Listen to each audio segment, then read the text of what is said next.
Nemyslím si, že životným účelom je len robiť. Neplatí rovnica, že čím viac robím, tým viacej máš. Pritom ako človek využíva svoj čas na úsilie, ktoré investuje do nejakých aktivít, tak nevždy musia priniesť adekvátny effort. Ak chce niekto kopírovať šťastný život niekoho iného, tak to je cesta do záhuby. Šťastie si musí nájsť každý sám. Z každej strany na nás vyskakujú rôzne reklamy a podcasty o tom, ako zarábať veľa peňazí, ako byť taký top ETF investor, prípadne ako nájsť nejaký dokonalý model pasívneho zarábania peňazí. No málo kto, alebo častokrát si neuvedomujeme, že peniaze sú iba neutrálny nástroj výmeny. Mať ich veľa môže byť fajn, no čo je to žiť skutočne bohatý život? A to je téma a otázka, na ktorú budem hľadať odpovede aj s mojím prvým hosťom v tomto podcaste Funny Money a tým je Michal Mešťan. Je to v podstate dekan Ekonomickej univerzity Mateja Bela. Vítam ťa tu, Michal, a ďakujem veľmi pekne, že si teda prijal pozvanie a že si našiel vôbec čas. Ďakujem, Janka, za pozvanie a len ťa opravím Ekonomickej fakulty Univerzity Mateja Bela. Čo som povedala? Ekonomickej univerzity? V pohode, ale to všetci, aj Lenka Buchláková, Ekonomická univerzita v Rajni, že?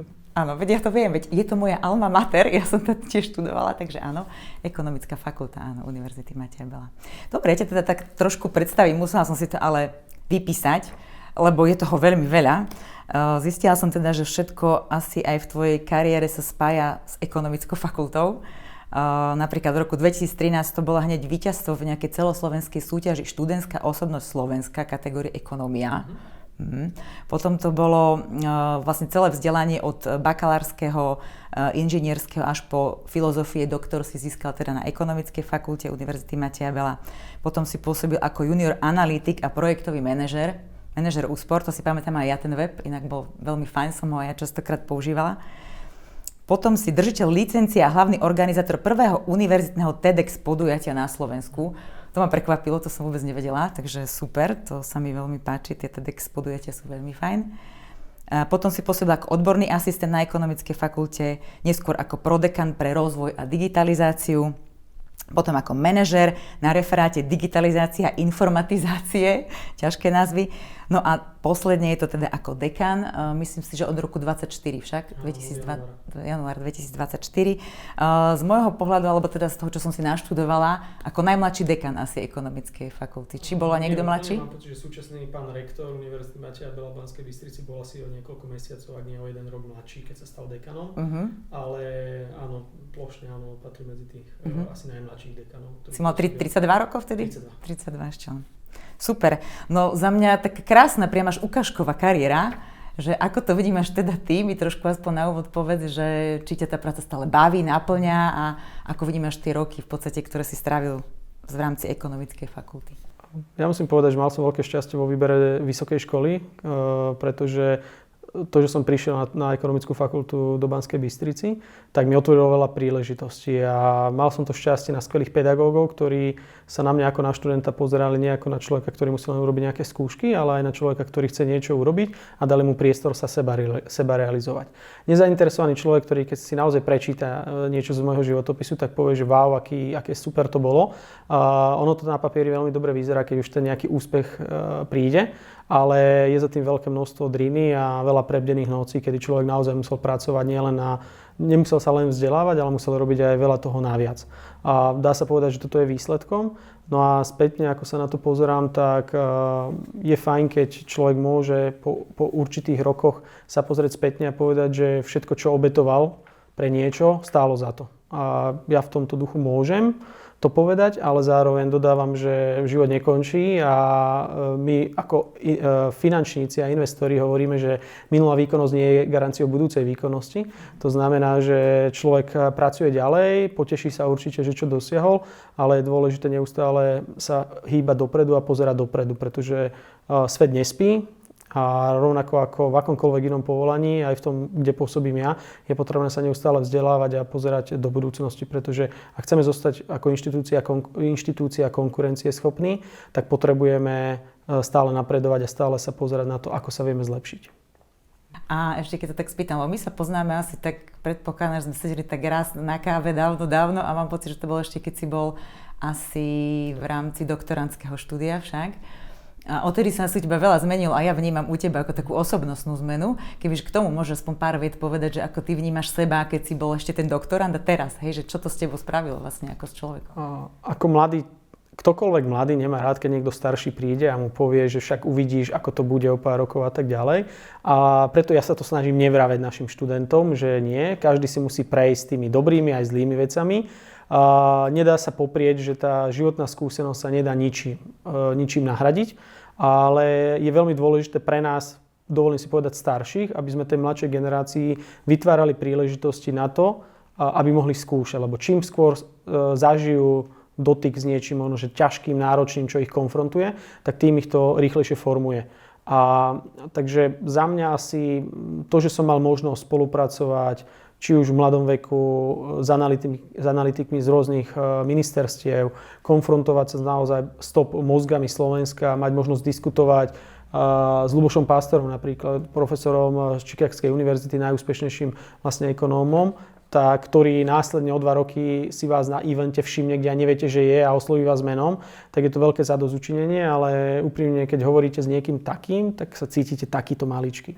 A ono je fajn, že tí ľudia potom ocenia váš prínos, toho, čo sa snažíte. Takže asi to, čo ma najviac posunulo, bolo, že dostal som tej príležitosti. A keď dostanete nejakú príležitosť, samozrejme, vy si môžete myslieť, že na niečo máte, ale ja nepatrím medzi ľudí, ktorí to ego majú príliš veľké a snažím sa vždy pozerať na tie možnosti, ktoré si myslím, že mám. Samozrejme, nechcem byť ustráchaný a povedať si, že OK, že na toto nemám, alebo proste, že nepôjdem do toho, lebo sa bojím. Ale skôr je to o tom, že využiť všetky príležitosti, ktoré sú, a hlavne v mladom veku je dôležité nebáť sa, pýtať sa, nebáť sa zapájať do rôznych aktivít.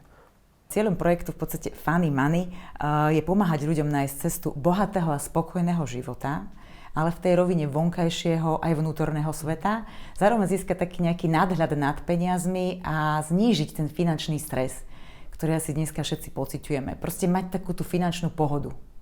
A toto by mal byť taký nejaký ako keby cieľ toho projektu a možno tými otázkami verím, že sa aj dopracujeme, ako sa to teda aspoň trošku dá aj v tej praktickej rovine.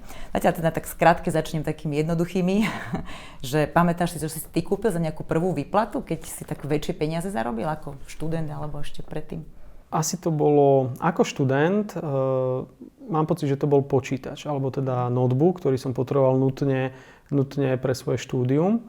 A to sa mi viaže, či už to bola prvá brigáda už ako študent na 1., 2. stupni na vysokej škole, alebo potom aj za doktorantské som zase obnovoval, takže mám pocit, že vždy, keď som mal nejakú prvú výplatu z niečoho, tak som si kupoval notebook, tak to nejako rok mi vychádza, ale to bola asi prvá vec a nebral som to ani tak na účely pre potreby hrania, ale skôr pre potreby, že som potreboval efektívne pracovať. Dobre, keď si teraz berieme, že počas detstva alebo toho štúdia, ty si bol viac taký typ šetrič alebo míňač? Tak laicky povedané. Veľmi ťažká otázka, pretože neviem sa zaradiť úplne do ani jednej, plnohodnotne ani do jednej kategórie, ani do druhej. Bol som šetrič, ale šetrič v tom duchu, že odkladal som si veľmi malé množstvo peňazí. Je pravda, že ja počas môjho štúdia, najmä na vysokej škole, som sa primárne sústreďoval na to, aby som sa čo najviac naučil. To znamená, moje investovanie bolo do toho ľudského kapitálu. Mal som nejaké brigády, ale tie sa nedali porovnať napríklad s príjmami, ktoré dosahovali moji spolužiaci, ktorí pracovali viac hodín, lepšie mali platené. Ja som skôr robil, dá sa povedať, také junior analytické veci. Ako si čítala v mojom životopise, tak som pracoval pre jedno OZ-ko, kde to bolo, dá sa povedať, ako non-profit. Samozrejme niekedy, keď boli nejaké priame zadania alebo nejaké analýzy zadané od nejakých tretích strán, tak za to boli nejaké peniaze, ale primárne som sa zameriaval na to, aby som sa čo najviac naučil. A častokrát to muselo byť presne o tom, že obetovať veľmi veľa času za nulové finančné plnenie. Avšak spätne, keď sa na to pozerám, tak nebyť toho, čo som robil vtedy, tak by som možno, že nebol tam, kde som teraz a nebol by som možno, že aj vnímaný komunitou, v ktorej sa pohybujem tak, ako som vnímaný teraz. A to nevravím len akademickú pôdu, ale aj častokrát je to o tom, aké väzby máte priamo do biznisu, pretože pre mňa je veľmi dôležité, že mám možnosť kedykoľvek v úvodzovkách zodvihnúť telefón a volať rôznym CEO rôznych investičných spoločností. Keď aj si potrebujem sa o niečom poradiť, prípadne prekonzultovať nejaké veci alebo ich pozvať na našu fakultu. Takže u mňa to bolo viac šetrenia, ale možno, že aj na tej príjmovej strane a viacej investovanie práve do toho, aby som sa vzdelával. ale tie príjmy väčšinou mi potom, ak si zoberiem výlučne to, čo som zarobil, tak to išlo všetko do spotreby, lebo naozaj neboli to veľké peniaze a do spotreby toho, že naozaj riešiť bývanie, stravu a podobné veci, aby som mohol privát zafinancovať a tak ďalej. A teraz si viac šetríš alebo míňaš? Či je tam rovnováha? Závisí od toho, aké výdavky mi vyskočia. Ak sú neočakávané, tak samozrejme človek viacej minie, ale ja sa snažím viacej sa pozerať na tú stranu úspor. Bolo by odo mňa veľmi neprofesionálne, keby učím študentov o niečom, čo sám nerobím.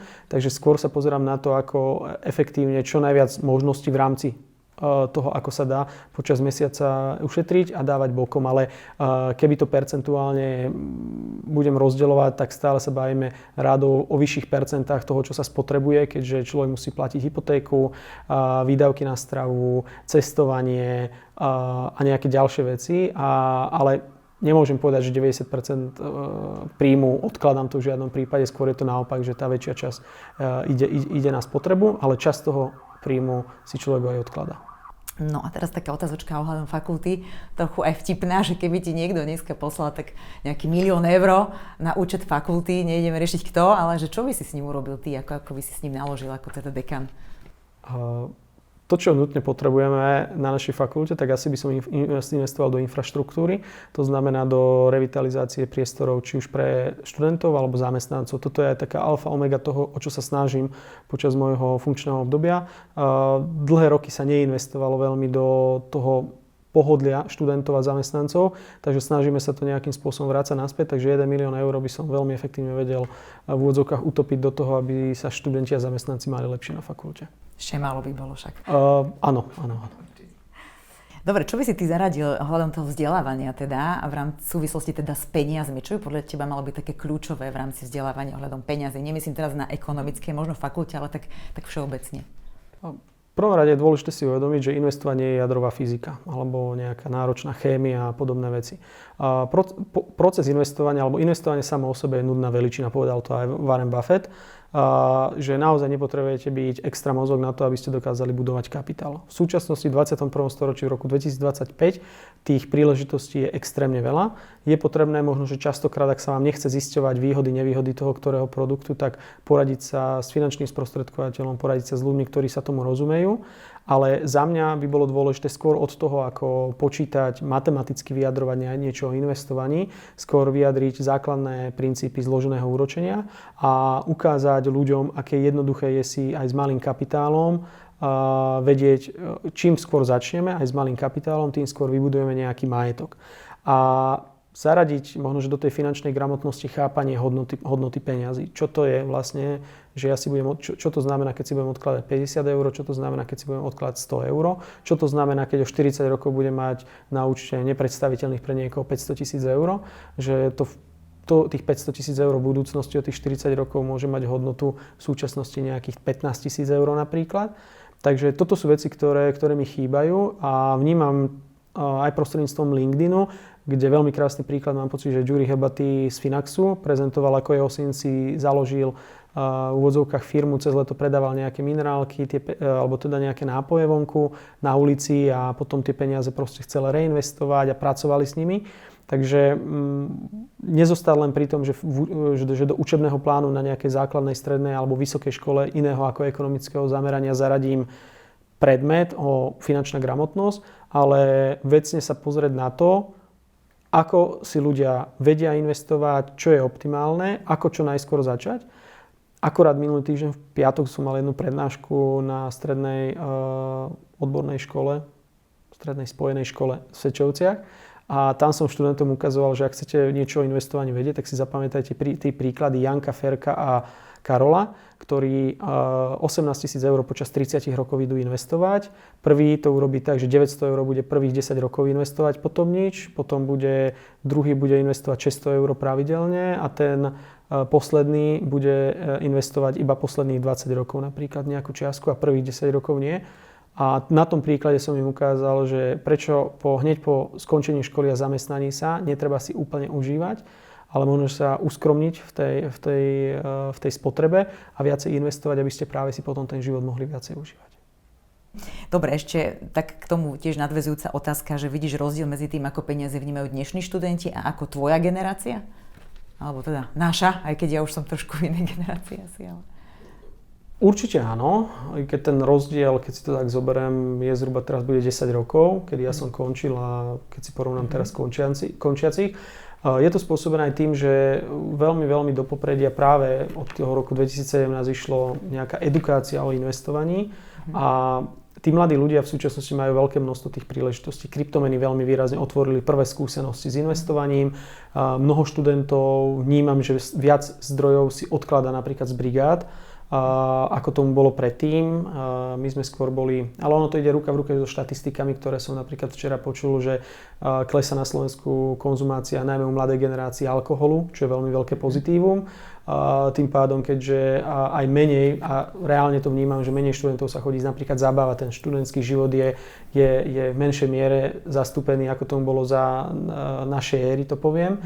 A toto sú všetko veci, ktoré podporujú to, že tí študenti majú ten prebytok zdrojov, možno, že viac investujú do zážitkov, čo je určite perfektné, spoznávať krajiny a vidieť rôzne kultúry je tiež niečo, čo nás formuje do budúcnosti. Takže ten rozdiel je určite badateľný.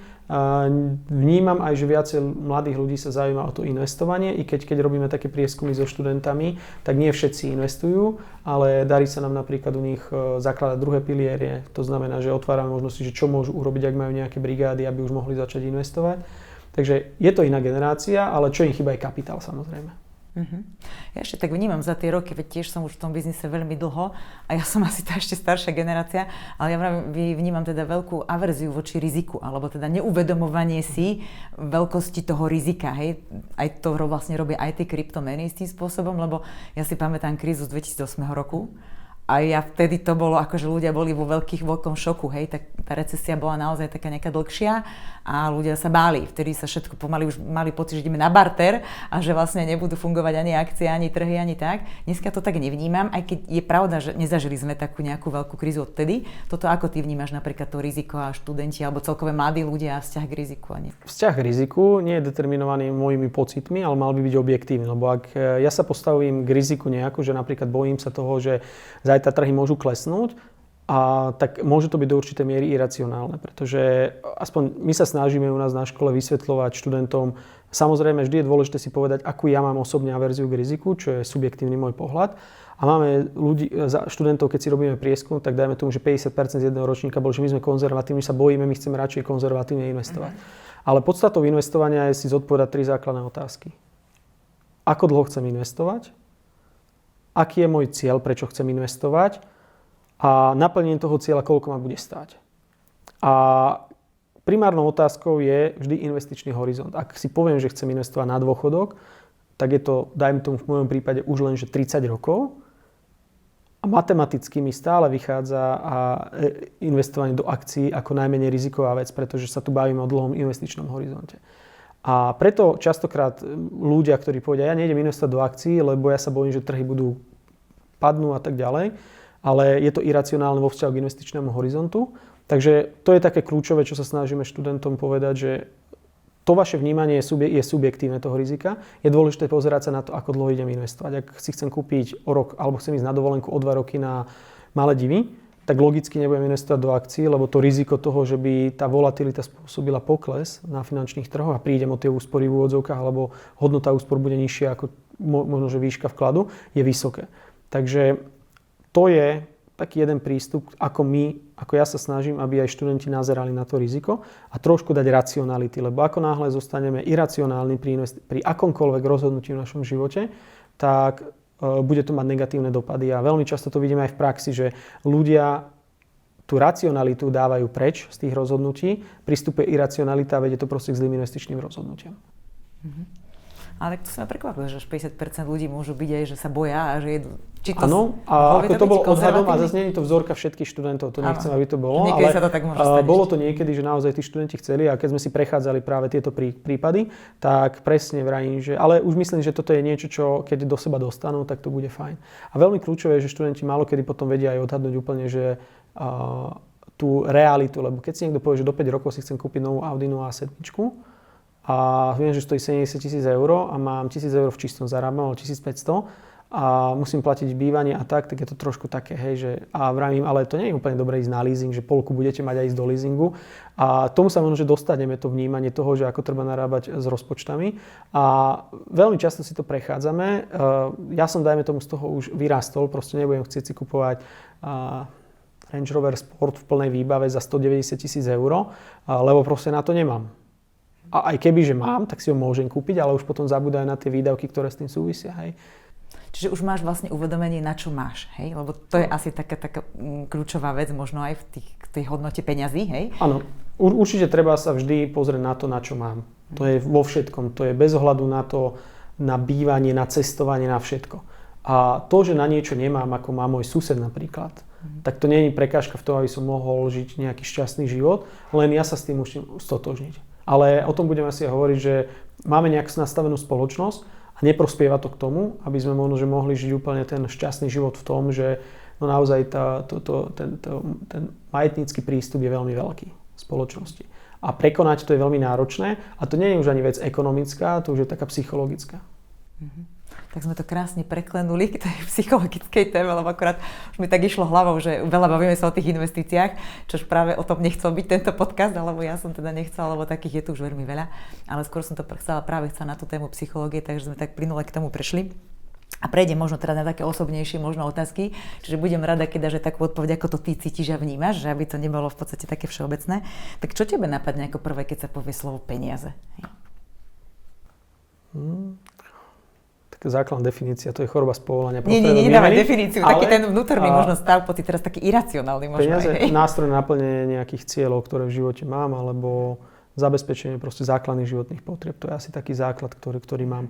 Peniaze, aspoň ja vnímam ako nástroj, ktorý umožní naplňať nejaké ciele, zabezpečiť možno, že rodinu časom, a možno, že sám seba k tomu, aby človek primárne sa zabezpečil na obdobie, ktoré príde v budúcnosti. A to je veľmi nejasné, lebo nevieme, čo nám život prinesie. Môžeme si plánovať, ale ako sa hovorí, človek mieni, Pán Boh mieni. Takže nedá sa úplne všetko nejakým spôsobom riešiť, ale za mňa peniaze sú nástroj, ktorý sa dá použiť na to, aby sme mohli žiť pohodový, šťastný život. A máš k ním, keď si tak vezmeš, že pozitívny alebo negatívny postoj? Alebo vieš to takto zadefinovať, či to je tak alebo tak? Ako, mám pozitívny, ale nie v tom, že som majetnícky, alebo že teraz človek chce neviem aké peniaze zarábať. To v žiadnom prípade, ale naozaj človek, ak chce mať niečo rád, musí mať tomu pozitívny postoj. Ak nemám pozitívny postoj k cvičeniu, tak ja do fitka nebudem chodiť, čo je aj môj príklad. Radšej budem inak tráviť inými fyzickými aktivitami, športovať vonku, behať alebo niečo podobné. A rovnako tak je to aj pri tých peniazoch, že človek ich musí začať prestať možno vnímať ako niečo, ako nutné zlo, ale skôr ako nástroj na to. Nie každý môže zarábať možno 10 000 eur mesačne a poznám ľudí, ktorí zarábajú a ten život šťastnejší nežijú. Takže ako jasné, každý sa snaží o maximalizovať možnosti príjmu, ktoré má, ale je dôležité, za akým účelom to robí. Ale je taký zaujímavé niekedy, že my si potrebujeme obhajiť, že máme radi pozitívny postoj k tým peniazom, že je to zaujímavé, že sa tak obhajujeme častokrát, že sa niekedy aj bojíme do toho vôbec dať tomu, že ten pozitívny postoj. Hej. Už to je tá psychológia v tom. A teda za mňa, ja tie roky práce s ľuďmi práve vidím, že to je to kľúčové. Že práve tí ľudia, ktorí majú k nim ten pozitívny postoj, tak ich aj majú dostatok, hej? Či už prebytok, alebo na to, čo práve potrebujú. Vieš, ja to poviem, že čo je dostatok. A ja si robím znova so študentami cvičenie, že čo je dostatok. 100 000 eur ročne zarábať? Že jasné. A 200? No to by bolo ešte lepšie. A 300? Áno, 50? To nie je dobré. Ale keby začnem, že s 20 000, tak povedia áno. Takže ten dostatok je za mňa veličina, ktorá nemá jasné kontúry a je pre každého iná. A presne to závisí od toho, keď má niekto mladú rodinu, má malé dieťa, tak ten dostatok je úplne niečo iné, ako možno keď sa spýtate nejakého 50-tníka, ktorý nie preto, že by rezignoval na život, ale preto, že už má, deti sú už v živote, už sú dospelé, skončili školu, už sa živia sami, má splatenú, dajme tomu, hypotéku, alebo súčasný 50-tník nemusí byť ani v tej situácii, že tú hypotéku mal nejakú vysokú a 3-krát má splatenú. Takže už iný pohľad je na tie peniaze a tým, že nemáte nejaké mandatórne povinné výdavky, tak tá hodnota toho, čo je dosť, sa mení rapidne. kedy sa vlastne človek môže stať teda finančne nezávislým? Že kedy si už môžem povedať, že tak teraz som už finančne nezávislý, je to nejaký stav, je to pocit, alebo je to o sume, koľko zarábam, koľko mám aktív, alebo čo je to podľa teba, že teraz si už môžem povedať, že som finančne nezávislým si môže povedať niekto aj pocitovo, ale potom príde do obchodu a zistí, že nemá na to, aby si kúpil chleba, rožok, mäso alebo čokoľvek, proste nevie pokryť. Takže tá finančná nezávislosť by mala definovaná podľa mňa stavom, kedy pokiaľ splatím všetko, čo mám, to znamená, že nejaké výdavky, elektrina, plyn a tak ďalej, viem si nakúpiť, viem si niečo odložiť, dajme tomu, tak to je stav, ktorý môžem ja definovať za finančnú slobodu. Veľmi často sa hovorí, a najmä príklady z Ameriky, ale na Slovensku máme ľudí, ktorí išli na dôchodok v úvodzovkách 40-ke. Ono skutočnou podstatou za mňa tej finančnej nezávislosti nie je ísť na dôchodok a povedať si, že v 40-ke nebudem robiť. Sú ľudia, ktorí by to možno že dokázali, ale neverím tomu, že by im to úplne vydržalo. Ale je skôr dosiahnuť stav, kedy si viem povedať, OK, tým, že viem, že pravidelne mi na účet cinkne, dajme tomu 1500 eur, lebo som sa 20-30 rokov uskromnil, naakumuloval veľký kapitál a viem, že môžem do konca života poberať 1500 eur mesačne, tak pôjdem robiť vrátnika, lebo ma baví práca s ľuďmi a nie som závislý od tej výšky odmeny, ktorú dostanem. Alebo budem robiť za nižší peniaz v inej firme len preto, lebo tam je lepší šéf, lepší kolektív a ja si budem vyberať, kde chcem robiť a nebudem do toho tlačený možno, že tým životom, v ktorom mnohí sú, že musíme platiť hypotéku, zabezpečiť deťom lepšie vzdelávanie a tak ďalej. A ono je to o tomto celé to myslenie, kde nevravím, že každý to dokáže, pretože naozaj dokázať sa uskromniť a odkladať z 1200 eurového príjmu ako absolventa, dajme tomu v čistom 600-700 eur bokom, je asi veľká ambícia, ale je to presne o tom, že čím skôr toto začnem robiť, tak tým skôr sa môžem dostať k tomu, že budem mať naakumulovaný kapitál po 20-30 rokoch, že v tej 55-ke naozaj budem môcť povedať, nejdem robiť stresovú robotu, zdravie je mi prvoradé, budem mať nejaký príjem. Takže v jednoduchosti tá odpoveď na otázku je to veľmi individuálne a nemyslím si, že by to malo byť subjektívne. Musí tam byť objektívne rácio, kedy si to dokážem povedať. Aj študentom sa snažím vraviť, že povedzte si, koľko by ste potrebovali teraz mesačne zarábať. Samozrejme, každý rok to zvyšovať o infláciu. A na základe toho si vieme vypočítať, že či budete potrebovať 800 000 eur mať teraz nasporené, alebo to viete dosiahnuť pri sume 1,5 milióna a tak ďalej. A stretávaš sa s tým, že študenti to vedia? Študenti to niektorí vedia, ale je to veľmi malé percento. My si to prechádzame a pre mňa nie je dôležité, že čo vedia, mňa to poteší, ak by toto vedeli, ale skôr, aby vstrebali tieto princípy. Samozrejme, nechcem, aby to vyznelo, že učíme úplne základy laické vysokoškolákov, ale k tým náročným veciam, ktoré proste v biznise budú musieť robiť, aby mohli mať príjem a na základe toho si odkladať, potrebujú najprv získať, že prečo by to mali robiť a ako to funguje. Takže s nimi prechádzame tieto prístupy a niektorí potom vravia, že dáva to zmysel, ale znova uvidíme o pár rokov, že ako sa im to podarilo, lebo nakresliť si na papier nejaký model je absolútne jednoduché, to vie každý, ale dodržiavať to, čo si tam nakreslíme, je veľmi náročné a to si myslím, že vieme všetci. No, keď si tak rozprával, mne tam išlo ešte hlavou, že viac menej cieľ je tým pádom ako keby rozhodovať sa slobodne, že o tom by teda mohla byť tá finančná nezávislosť podľa teba. Čiže že sa rozhodnem, že budem robiť už niečo, čo ma baví, alebo budem v podstate fungovať takým spôsobom, ako ja chcem a nie som už ovplyvnený, že musím ísť niekde, kde potrebujem zarobiť a tak ďalej. Presne tak, akože veľmi často ľudia, ktorí sú v súčasnosti zamestnaní, tak sú zamestnaní, lebo dostávajú veľmi dobrý plat. Možno, že tá práca ich až tak nebaví a radšej by chceli niečo iné a podstatou má byť čo najskôr dokázať naakumulovať ten kapitál, aby peniaze potom mohli robiť pre nás. Na Slovensku v tom máme veľmi veľké rezervy. Samozrejme, platí zásada, že ak niekto zarobí, niekto iný prerobí. Dá sa to takto povedať. Ale ak sa na to pozrieme z pohľadu globálneho sveta, tak nikde je napísané, že my musíme byť na strane porazených. A na Slovensku máme čo robiť, aby sme v tom budovaní toho kapitálu proste začali napredovať. Dobre, ale nevzniká tam zrovna potom možno práve to, že ja budem teraz v tej hektike tých 10, 15, 20 rokov, aby som to vytvorila a vlastne si ten život ako keby neužívam, hej? Pretože mňa práve zaujíma aj takáto odpoveď na otázku, ako to tak mať v tej rovnováhe, hej? Že na jednej strane to zarábanie tých peňazí a na druhej strane to užívanie si ich, lebo potom sme všetci väčšinou v tej hektike, že kedy to tak, ako to teda vyvážiť? nechcem tým povedať, že každý z nás má začať teraz osekať všetky výdavky a predať domy a ísť do Maringotky alebo niekam a proste úplne šetriť. Toto si myslím, že dokáže naozaj len pár percent ľudí a tí ľudia sa zároveň musia nájsť takého istého životného partnera, ktorý je na tej istej vlne a dokážu spoločne takéto niečo realizovať. Za mňa má to byť vybalansované, to znamená hnať sa za v úvodzovkách bohatstvom, čo v skutočnosti ani tým bohatstvom nebude, je krátkozraké a nie úplne účelné. Ten pohodový život nemusí byť len o tom, že za 10-15 rokov vybudujem veľký kapitál, alebo že musím povedať, že od 42 teraz budem robiť, čo chcem, lebo mám taký kapitál. Podstatou života je niečo iné. Ten život píše tú našu cestu, každého jedinečnú.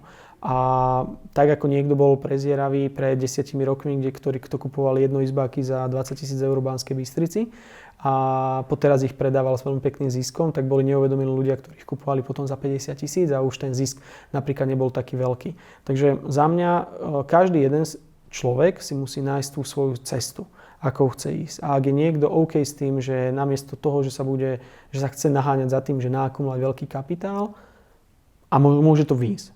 Akékoľvek rozhodnutie, ktoré robíme v živote, je ovplyvňované neistou budúcnosťou a rizikami, ktoré my nevieme povedať. Dá sa to štatisticky vypočítať, aká je pravdepodobnosť, že ochoriem na nejakú chorobu, že ma môže zraziť auto a tak ďalej, ale toto nechceme teraz robiť ľudí geniálnych matematikov a vlastne budú vyhodnocovať tieto rizika, ale podstatou je, že pozrieť sa na to, že ak urobím to rozhodnutie, že či urobím rozhodnutie, teraz sa sústredím na kariéru a budem mať dieťa o 5 rokov, alebo teraz radšej budem mať dieťa a o 5 rokov začnem budovať kariéru, skončím v robote, idem robiť na živnosť, nebaví ma živnosť, radšej sa chcem zamestnať a tak ďalej. Takže mnoho študentov a mnoho mladých ľudí je v súčasnosti, ktorí nevedia, čo chcú robiť. A pokiaľ nevedia, čo chcú robiť, tak je veľmi náročné potom povedať, ale ja viem, že chcem v 40-ke ísť na dôchodok. Takže čím skôr pri mladej generácii je dôležité, aby pri akejkoľvek generácii nájsť to, čo vás baví. A teraz sa reálne pozrieť, že či to, čo ma baví, mi prinesie taký ekonomický pôžitok, to znamená v podobe platu, príjmu, hocičoho, že dokážem v tej 40-ke, 50-ke ísť na dôchodok, alebo je to niečo, čo proste ma nebaví a nedokáže mi priniesť ani nejakú také investičné zadozučinenie. Keď si tak vezmeme, súhlasím, v podstate to, že nás niečo baví, je podľa mňa tiež kľúčové aj pri tom zarábaní, lebo tým pádom nemusím čakať na ten dôchodok a vlastne nemusím teraz sa hnať za tým, že to musím spraviť za 20 rokov, lebo chcem pracovať možno aj v 70-ke, lebo ma to naplňa. To inak spĺňa si veľmi ten koncept Ikigai, poznáš asi trošku. Áno. V podstate to ja dosť vzdelávam v rámci toho nájsť vlastne to, čo nás baví. Čiže áno, a ja si myslím a súhlasím s tebou, že to vybalansovanie je presne o tom, že balansovať na tej hrane, čo ma baví, čo už je cez hranicu a či vôbec toto ešte potrebujem a či musím ísť do toho extrému, či už míňania v takom tom veľkom, keď to není adekvátne tomu môjmu príjmu. Nahrala si mi na smeč, ako koncept Ikigai, alebo akokoľvek to budeme volať, Yin Yang, alebo hocičo iné. Podstata je rovnaká. Ako viem, že sú tam veľké odlišnosti, ale podstata je rovnaká. Že Peter Krištofovič to veľmi častokrát rával, že si priemerom 5 ľudí, v ktorých okolí sa nachádzaš. A na toto netreba zabúdať pri čomkoľvek, čo robíme, pretože darmo sa ty budeš hnať za niečím, no sa budeš hnať na tej ceste potom sám. Hej? A Ikigai tiež hovorí o tom, že treba byť vybalansovaný v týchto mnohých veciach, pretože nedá sa fungovať len na jednej nohe bežať šprint, potrebuješ mať dve. A ak ti hlava nebude fungovať a telo ti funguje, je to problém. Ak ti telo funguje a hlava nefunguje, to je tiež problém.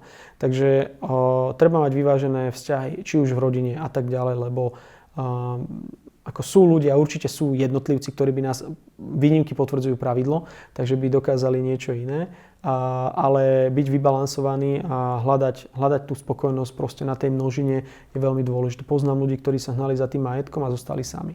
Bez rodiny, rodina ich opustila a tak ďalej a nepôsobí to na psychiku. Nejak sa s tým vysporiadali, ale časť z nich, ja to vravím, že umrela.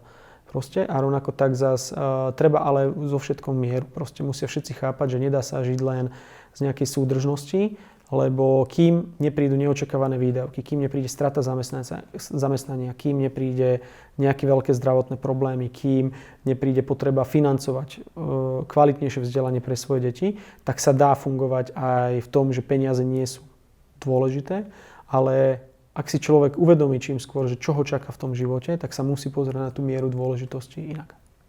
A čo tebe funguje na to vybalansovanie? Teda viem, že aj otužuješ sem tam. No Čo sú to konkrétne teda nejaké návod daj?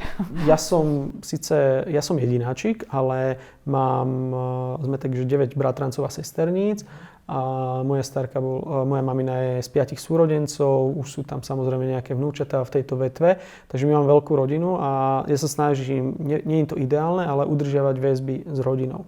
S niektorými, ktorí sú ďalej, je to trošku náročnejšie, ale s tými najbližšími proste stretávať sa a vážiť si ten čas s rodinou, lebo proste všetci starnú a tí ľudia v tej rodine zastávajú veľmi dôležitú vo vašich životoch. Aspoň v mojom prípade to je, poznám rodiny, kde tie rodiny spolu neprehovoria. OK, mohlo sa niečo stať, ja to beriem, ani u nás to nie je ideálne, ale vždy proste držíme spolu, to je veľmi dôležité. A ak to vzťahnem na mňa ako jednotlivca, tak tá pracovná záťaž je veľmi náročná. Ja tak s maminou, ona nemá rada, keď ju spomínam, ale musím. Ona robila celý život vo verejnej správe a tá pracovná doba bola od 6. do 2. alebo keď mali stránkové dni, tak od 6. do 6. A to pochopenie toho, čo ja robím a vo vzťahu k tomu, čo ona robila, proste nie je. Že naozaj ten charakter a mnohých zamestnaní je taký, že to nie je práca od 7. do 2. alebo do 3. ale že ten čas si vyžaduje, že niečo odučiť, potom sa pripravovať na nejaké vedecké články, potom pohľadu dekana alebo tej manažerskej pozície sa zamýšľať nad tým, ako vyriešiť nejaké problémy, ako zamerať sa na rozvoj, ako proste dealovať so všetkými vecami. Takže je to náročné a aby tá psychická pohoda bola, tak vlastne ja som začal pred 2 rokmi otužovať a mne to veľmi pomáha. Niekoho poznám, kto ide a beží 40 km a vyčistí si hlavu. Toto není pre mňa, alebo niekto ide do posilky, niekto hrá hry. OK. A pre mňa je to otužovanie, pretože vtedy musím vypnúť hlavu, ponoriť sa do vody a byť úplne fokusovaný na ten výkon. A to mi najviac pomáha, ako aby telo odýchlo. A neviem to akože opísať, ale je to niečo, čo niekto má drahé auto a ide si proste zajazdiť veľmi rýchlo a niekto ide skákať bungee jumping, proste každý má nejakú formu, ako filtruje ten stres a to otužovanie je tou správnou formou pre mňa. Dobre, tak teraz sa mi tu núka taká dôležitá otázka. Čo je pre teba teda ten bohatý život?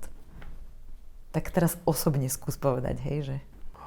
Bohatý život je ten, že môžem sa stretávať s ľuďmi, ktorí sú mi najbližší. Začnem mimo peňazí a keď premostím na tie peniaze, tak je život, kedy dokážem pokryť všetky svoje výdavky a mám čas na to venovať sa napríklad sebe, ísť do hôr, navštíviť nejakú krajinu, mať možnosť tvoriť nejakú rezervu. To je za mňa ten bohatý. Samozrejme, že keď to premietnem ako ekonóm, by som chcel maximalizovať množstvo peňazí, ktoré by som najmä mohol odkladať, ale naučil som sa aj s ohľadom na moju históriu a nejaké diagnózy a zdravotné problémy, s ktorými som si musel prejsť, že nedá sa úplne fokusovať len na to, že o 50 rokov budem mať niečo naakumulované, ale skôr sa zamerať aj na to, že odmeniť sám seba. A toto sa učím, odmeňovať sám seba, pretože nebol som na to zvyknutý a to odmeňovať, aby to nevyznelo nejako veľkolepo, že neviem, čo kupujem, ale naozaj o to, že nájdem čas a ísť do divadla, do kina a kúpiť si nejakú dobrú knihu alebo nájsť čas na to, aby som nejakú dobrú knihu si mohol prečítať. Takže to sú také formy odmeny, ktoré praktizujem. A pre mňa ten pohľad na tie peniaze je naozaj cez to, že čo človek proste chce pokrývať. Čiže vzťahy sú asi na prvom mieste podľa toho, čo si povedal pre teba? Áno, sú určite. Akože bez tých vzťahov... Ja som veľký introvert. Mne to ľudia neveria, lebo z pozície mojej pracovnej náplne sa musím stretávať s ľuďmi, ale bolo to pre mňa veľmi veľké vystúpenie z komfortnej zóny, keď som mal sa postaviť pred študentov a začať niečo rozprávať, alebo pred kolegov, alebo pred aulu, kde bolo 200 ľudí. A keď sme mali v 2013 Ivana Mikloša na prednáške a proste si pamätám, ako mi podtiekol po chrbte, lebo proste tréma. Ale všetko to bolo to, čo vo finále ma niekam posunulo a ľudia sa smejú, že introvert, ako ty môže byť introvert, no ale introvert sa naučí ovládať svoj strach. A preto vravím, že dá sa ovládať aj svoje neduhy, ktoré máme, len je to ťažké sa naučiť. Dobre, hovorili ste teda o tom strachu, tak teraz mám takú tú jednu otázočku, že máš ty nejaký strach vo súvislosti s peniazmi? Že ako to tam vnímaš ty, ten strach a peniaze? Tak ten strach je prirodzený, že človek môže stratiť robotu, môže prísť nejaká neočakávaná situácia, či už môžu byť nejaké zdravotné komplikácie, ktoré ohrozia všetky plány, ktoré ty si urobíš, lebo človek si, a mal by to robiť, keďže o tom učím, proste nejaké plány, čo ako, kde, kedy a podobne. A pokiaľ príde niečo neočakávané, s čím sa dá rátať, ale keď si beriem proste bežného človeka, ktorý by mal rátať s každou takouto vecou, ktorá môže nastať a zároveň mal by investovať, tak sa to bije. Proste tí ľudia na taký príjem nemajú. To je logické, to sa ani nedá úplne všetkým rizikám. Takže ten strach súvisí primárne s tým, že čo ak príde niečo neočakávané, aby dokázal človek nejakým spôsobom s tým dealovať. Ale znova, z pohľadu mňa, keď je niekto šikovný a je ochotný pracovať, tak robotu si dokáže nájsť. Takže ako báť sa len toho, že stratím tú robotu, nebojím sa toho až tak úplne, ale to je asi taký najväčší strach, čo sa týka týchto peňazí. Keď ono to v konečnom dôsledku nie je strach zo straty práce, ale strach z nedostatku tých peňazí, hej? Keď sa tak vezmeme, hej? Keď už ideme hlbšie, hej? Čiže my sa vlastne bojíme strádať, ak to tak môžem povedať. Že veľa ľudí sa bojí strádať, hej? Dá sa to tak povedať, áno. Principiálne, keď človek bude mať veľký objem peňazí naakumulovaných, tak akýkoľvek problém sa dá nejakým spôsobom vyriešiť. Samozrejme, keď tomu pristupuje zodpovedne a kryje si nejaké rizika týkajúcich sa napríklad jeho nehnuteľnosti, čo je veľmi veľký výdavok, alebo niečoho podobného. Samozrejme, dá sa aj výpadok príjmu nejakým spôsobom kompenzovať nejakým poistením, ale tiež v akej výške, ako dlho to vieš ťahať a tak ďalej. Takže tých rizik je veľa, ale ak sa pýtame na mňa, tak je to asi z tých neočakávaných udalostí. Z hodou okolností, z toho, čo neviem, čo príde, toho sa bojím najviac. A na druhej strane my vieme, keď teraz zajdem do tej psychológie, že vlastne tá istota nie je v ničom. Hej? Čiže skôr by malo byť možno taká tá schopnosť, aspoň ja to učím častokrát v rámci mojich vzdelávaní, že naučiť sa práve žiť v tej neistote a nespoliehať sa ako keby na žiadnu tú jednu vec, ani na tie peniaze, lebo v princípe môže sa zmeniť čokoľvek, aj z hľadiska toho majetku, ktorý som ja vytvorila. Čiže nie je podľa teba možno potom lepšie radšej sa naučiť v tej neistote a naučiť sa tú schopnosť o seba sa postarať za ktorýchkoľvek okolností. Absolútne s tým súhlasím. Žiť v neistote sa musíme naučiť, lebo ten život je naozaj neistý. A len či má niečo väčšiu pravdepodobnosť, že nastane a druhé menšiu. Takže s tým, čo si povedala, absolútne súhlasím a prijať to. Ja to vravím, že my to musíme prijať, my s tým neurobím veľa, takže trápiť sa nedá. Preto aj by bolo aj ťažké povedať niečo, že strach. Eliminoval som tieto veci zo strachu, samozrejme niekedy chytí úzkosť, keď vie, že OK, niečo teraz príde a že ako s tým človek ide dealovať, ale potom sa ukludní, tak proste nejak sa to vyrieši. Hej, takže naučiť sa zvládať tú neistotu. V podstate teraz mi príde trošku aj taká odpoveď možno na tú otázku, ako to balansovať, hej, že možno namiesto toho naháňania sa za tými peniazmi, tak skúsme možno práve pracovať s tým strachom, hej, že veď tak ak niečo nestíham, alebo nezarobila som toľko, koľko by som možno chcela, tak OK, mám si teraz javne zažiť nejakú tú fázu nejakého nedostatku, aby do budúcna som sa už vlastne nemusela báť a že ten strach vlastne znižovať istým spôsobom.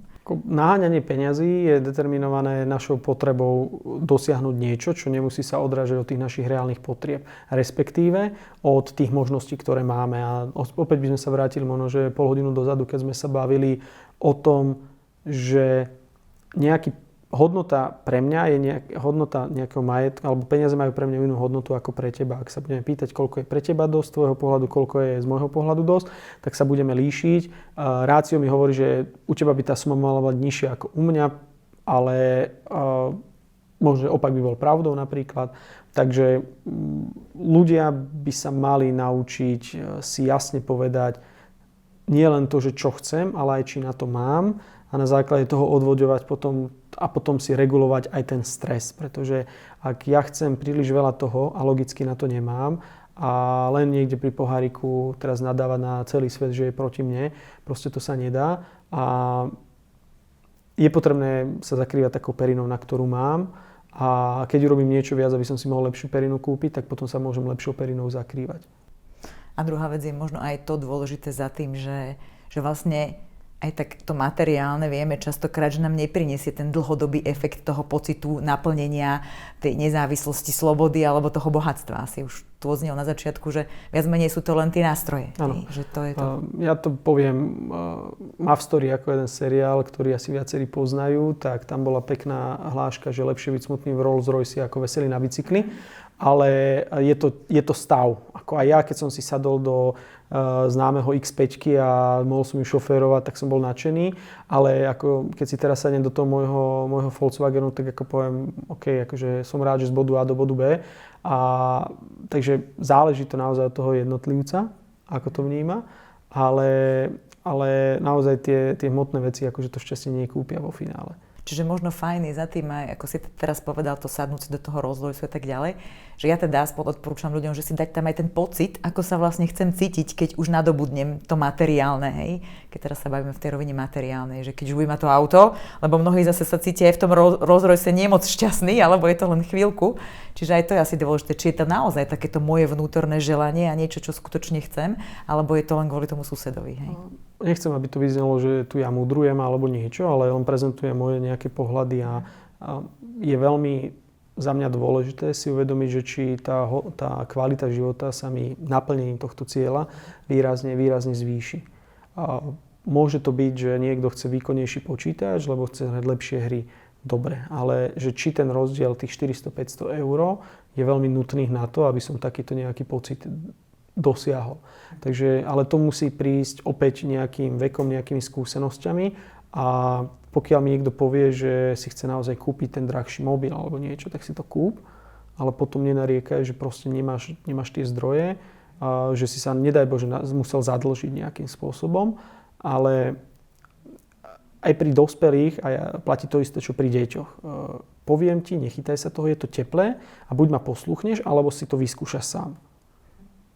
Vždy je lepšie poslúchnuť niekoho, kto ti niečo hovorí. Samozrejme, nie vždy to musí byť človek mysleť v dobrom. Treba aj toto rozlišovať, lebo častokrát ľudia povedia niečo, čo nemyslia v dobrom, ale vám chcú uškodiť. Ale ak urobíme predpoklad, že vám ľudia chcú v dobrom, preto vám vravia, nerobte niečo, alebo že nepristupujte k tomu takto, tak je lepšie počúvať, alebo si to otestujte. A myslím si, že čím skôr ľudia začnú robiť dôležité rozhodnutia, a to sa týka aj mladých ľudí, tak či už ohľadne svojho života, bývania a príjmu a starostlivosti o tie bežné veci, ktoré ten život prinesie, tak tým dokážu zistiť proste. A ten svet toho človeka vypingponguje. To je ako keď máte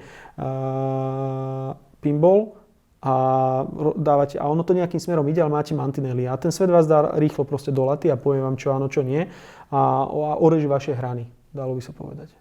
Čiže v konečnom dôsledku je fajn, aby si človek vlastne už čím skôr začal definovať, čo je vlastne pre neho tá kvalita toho bohatého života vlastne, alebo celkovo života, že naozaj tie peniaze sú teda len ten nástroj a nie je to niečo, čo je ako cieľ. Čiže definovať sa to naozaj čím skôr podľa tohto, čo si ty povedal. Určite hodnotovo sa nejakým spôsobom ukotviť. Akože môžem si aj nadefinovať mezonét v novostavbe v Bratislave, že chcem mať. No asi nie. To by bol výstrel úplne do tmy. Takže čím skôr si nadefinovať, čo vlastne chceme a ukotviť si, že toto je ten základ, na ktorom chcem stavať ten život. A ono, ako to je aj pri nejakých partnerských vzťahoch, že veľa ľudí hľadá v tom partnerovi oporu v tom, že teraz budeme šťastní žiť, keď budeme dvaja spolu, budeme šťastní. A ono podstata je úplne niekde inde, že to šťastie musí vychádzať z toho jednotlivca. A keď niekto vytvorí pár, tak je to o tom, že sa začnú doplňať tí dvaja a budú ešte šťastnejší. A malo by to byť to umocnenie toho šťastia. A veľmi často potom je to aj problém, ak dvaja ľudia hľadajú jeden v druhom to šťastie, tak to neviem úplne, či nie som vzťahový terapeut, ani nechcem do tohto zabrdnúť, ale týka sa to aj toho bohatstva, že naozaj, že ten základ toho minima, toho je absolútne super. A možno človek, keď si tak nejakým spôsobom nadefinuje, že čo je pre mňa to šťastie. Áno, keď si nadefinuje 5-krát dovolenka v Chorvátsku po 2 týždne, OK, ale musíš urobiť niečo na tej strane a už tam ten stres bude, lebo ak máš šťastie, že si našiel veľmi dobre platený job, určite to nebude bez stresu, to nepoznám akože extrémne veľmi dobre platené ani v súkromnej sfére joby, ale je veľmi za mňa prioritné, aby si človek ten základ urobil taký, na ktorom vie potom stávať. A čokoľvek potom príde, alebo kvázi základ, minimum, toho šťastia, čo človeka bude naplňať a od toho vie definovať optimum a potom úplne niečo, čo bude prekračovať všetky očakávania. Čiže na jednej strane ako je to presne o tom, že aj ten mezonet v tej Bratislave by teoreticky mohol byť. Je otázka, či to ľudia naozaj robia tak z takého nejakého vnútorného presvedčenia, alebo je to len niekomu sa dorovnať. Aj to je taká druhá vec, ktorú ja zase tam ako keby celkom vidím. Možno to už ani nemusíme rozvádať, ale skôr je to možno o tom, že aby si naozaj každý hľadal takú tú svoju vlastnú cestu. Tú svoju vlastnú cestu, čo mne naozaj prichádza tak znútra, taký ten pocit, že super, tak toto keď zažívam, tak sa tu cítim dobre. A možno za tým nemusia byť ani tie peniaze však, že je to možno o tom. A ja teraz vo svojom živote to tak vnímam, že to potom príde tak prirodzene tie veci, že ani sa za tým nemusím naháňať a že to prirodzene mi to život prinesie. Ako ja som tak napríklad došla k autu, nie že by som si na nezarobila alebo niečo, ale proste už 2 roky som o tom hovorila a prišiel potom čas, keď to prišlo s úplnou ľahkosťou. Našlo sa presne také, ako som chcela, presne tak toľko najazdené kilometrov malo v tej farbe, v tej výbave a ešte v tej cene, ako som chcela. A vôbec som sa o to nejak ako keby silou mocou nemusela hnať. Hej. Čiže niekedy je to asi o tom si to počkať. Ak to je to, čo má sa stať, tak sa v podstate stane. Hej. Keď nechcem takého ezoterického zabrdať. Hej. Murphyho zákony hovoria o tom, keď niečo veľmi chcete, tak zaručene to nedostanete, ale keď tomu dáte čas, tak ono to príde v nejakom momente a ja nemôžem toto rozporovať, lebo je to svätá pravda. Človek, keď niečo veľmi chce, tak v tom momente sa to nedá. Keď potrebuješ kúpiť auto, tak by si ho nekúpila, lebo presne niečo by nesplňalo, ale keď si povieš, že budem raz to potrebovať riešiť, ale nie je to ešte prioritou, tak vtedy proste niečo príde. Čiže kebyže teraz tak opíšeme, že taký zdravý vzťah k peniazom by aký mohol byť? Že nejaké také, ja neviem, 3 kľúčové prvky, čo by tam mali byť podľa teba? Povedal by som pokora. Potom tou druhou ingredienciou by som to takto nazval, ktorú je potrebné primiešať, tak je minimálne nejaké požiadavky na to, čo potrebujem v živote mať, aby som mohol hovoriť o tom, že koľko peňazí, prečo potrebujem, či je to málo, či je veľa. A tým tretím je asi, by som povedal, že šťastie. Ale nie šťastie v tom, že budem mať šťastie na športku alebo niečo podobné, ale šťastie na to, že sa mi podarí plány, ktoré mám, nejakým spôsobom naplniť a šťastie na ľudí, ktorí mi prídu do cesty. Lebo ak hovoríme o tých peniazoch, tak ono nevždy, a to je o tom, že ten najlepší človek alebo najpovolanejší človek na niečo v skutočnosti aj úplne niečo robí alebo dosiahne, ale veľmi často je to o tom, a to poznáme všetci, že šťastie na ľudí je to, čo nás dokáže nám priniesť zaujímavé pracovné príležitosti. Poznám veľa ľudí, vnímajú vás, vedia potom mysleť na vás ako prvých v prípade, ak je potrebné obsadiť nejakú pracovnú pozíciu, čo zás niekedy môže sa niesť ruka v ruke v tom, že nie vždy je ten najlepší adept prijatý, pretože sú aj dôležitejšie iné vlastnosti pri tých zamestnancoch, biznis partneroch všeobecne, ktoré potrebujeme vyhodnotiť. Ale to sú také tri ingrediencie. Nenapadajú ma nič lepšie, musím povedať, ale za mňa by to boli asi tieto 3 veci. A tá pokora, ešte to by som vysvetlil, je naozaj o tom, že treba byť vďačný za všetko, čo dokážeme proste vyprodukovať, a tá pokora za sebou prináša to, že snažím zo seba odovzdať to najlepšie. Či už to je zamestnanie, podnikanie, whatever, pretože to je ten základný predpoklad toho, že ak som ochotný, a veľmi sa mi v tomto páčil, proste veľmi veľa príkladov je, ktoré mám, sú od Michaela Jordana a Kobeho Bryanta, 2 osobnosti, 2 najlepší basketbalisti histórie, ktorí proste tak ako pristupovali k tréningom, tak pristupovali k zápasom. Alebo tak ako pristupovali k zápasom, takisto pristupovali k tréningom. To znamená, išli aj tréningy naplno, pretože ak aj v tej rannej fáze, kedy robím nejaké stáže, brigádujem, robím niečo naplno, tak je veľký predpoklad, že to následne aj potom dokážem odovzdávať, keď už to budem chcieť nejaký ten reward. Takže tá pokora je ruka v ruke naozaj s tým, lebo nie vždy to je samozrejmosť a je treba si vážiť to, čo máme. Čo môžeme v praxi urobiť pre zníženie toho finančného stresu, aj keď nejakým spôsobom sa toho dotkli, hej, keď si hovoril o tom vybalansovaní, ale ten finančný stres je zase možno taká ešte špecifická lahvodka v tom, že aby sme sa naozaj len tak nenaháňali, keď vieme, že aj tak ten výsledok nemusí byť tá pohoda a ten pokoj, tak čo nejakú konkrétnu vec? Ja by som začal prevenciou. A prevenciou v tom duchu, že veľmi často sme my sami, ako osoby, ktoré sa dostávame do toho finančného stresu, Či už je to tým, že susedia menili strechu, majú novú fasádu, my sme ešte nič nerobili, tak rýchlo sa, aby sme neboli v rečiach rozoberaní. A častokrát ľudia sa snažia financovať veci, na ktoré proste objektívne nemajú a dostávajú sa sami do toho finančného stresu. To, čo vnímam ako veľmi veľký problém, je, že potrebujeme si každý povedať to, na čo máme. A keď sami príjmeme, že máme na toto, tak neriešiť a to, na čo máme, má byť determinované tými základnými životnými potrebami, ktoré potrebujeme nejakým spôsobom pokryť. A pokiaľ je to o tom, že nemám na to, aby som možno zabezpečil lepšie vzdelanie, lebo proste tie 3 dovolenky musíme dať, aby videli, že ako sa máme, aby na sociálnych sieťach to svietilo, tak to si myslím, že je úplne zlý príklad. Takže tá prevencia je extrémne dôležitá ešte predtým, než ideme riešiť dôsledky.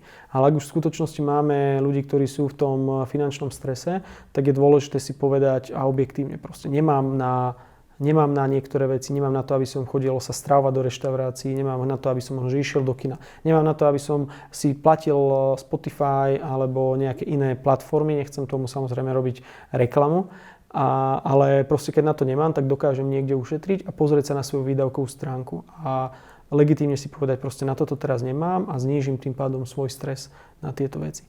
Samozrejme, veľmi často počúvam, že niektoré veci, či už sú to aj nejaké neduhy, ktoré tu nechcem menovať alebo nejako propagovať, takže je to forma, ktorou riešim svoj stres. A keď už je všetko zlé, tak aspoň toto mi neberte, lebo proste aspoň mám jeden jediný použitok zo života a to je veľmi nastavenie tých ľudí a to už je skôr takého psychologického charakteru a veľmi často sa to potom prenáša možno v takýchto rodinách aj na deti a to, akí rodičia sú, tak to potom formuje aj tie deti. A preto je potom veľmi náročná tá práca, aj to vnímanie napríklad s tými mladými ľuďmi, lebo musíme to trošku pretransformovať a pri riešení aj tých investičných tém sa pozerať na to, aké vnímanie majú napríklad, ako to majú navnímané z domu, čo bol nejaký štandard a ako sa na to nejakým spôsobom pozerať. Takže za mňa prevencia a následne potom objektívne sa pozrieť na to, aké výdavky mám tam začať škrtať výdavky, na to naozaj nutné minimum, aby som znížil ten stres. A nie som lekár, ale lekári by o tom hovorili, že proste aké neduhy má ten stres. Kortizol je nádherná vec, však ako vďaka nemu dokážeme podávať výkony, ale zase z dlhodobého hľadiska proste byť v tom strese môže spôsobiť aj nejaké ďalšie zdravotné komplikácie, ktoré sú potom nebezpečné a už potom naozaj si už keď príde na to najhoršie, tak si človek povie, že dalo sa to aj inak riešiť. Jeden stres je ale z toho, áno, čo ty hovoríš, teda možno vedieť to, na čo mám a tá prevencia.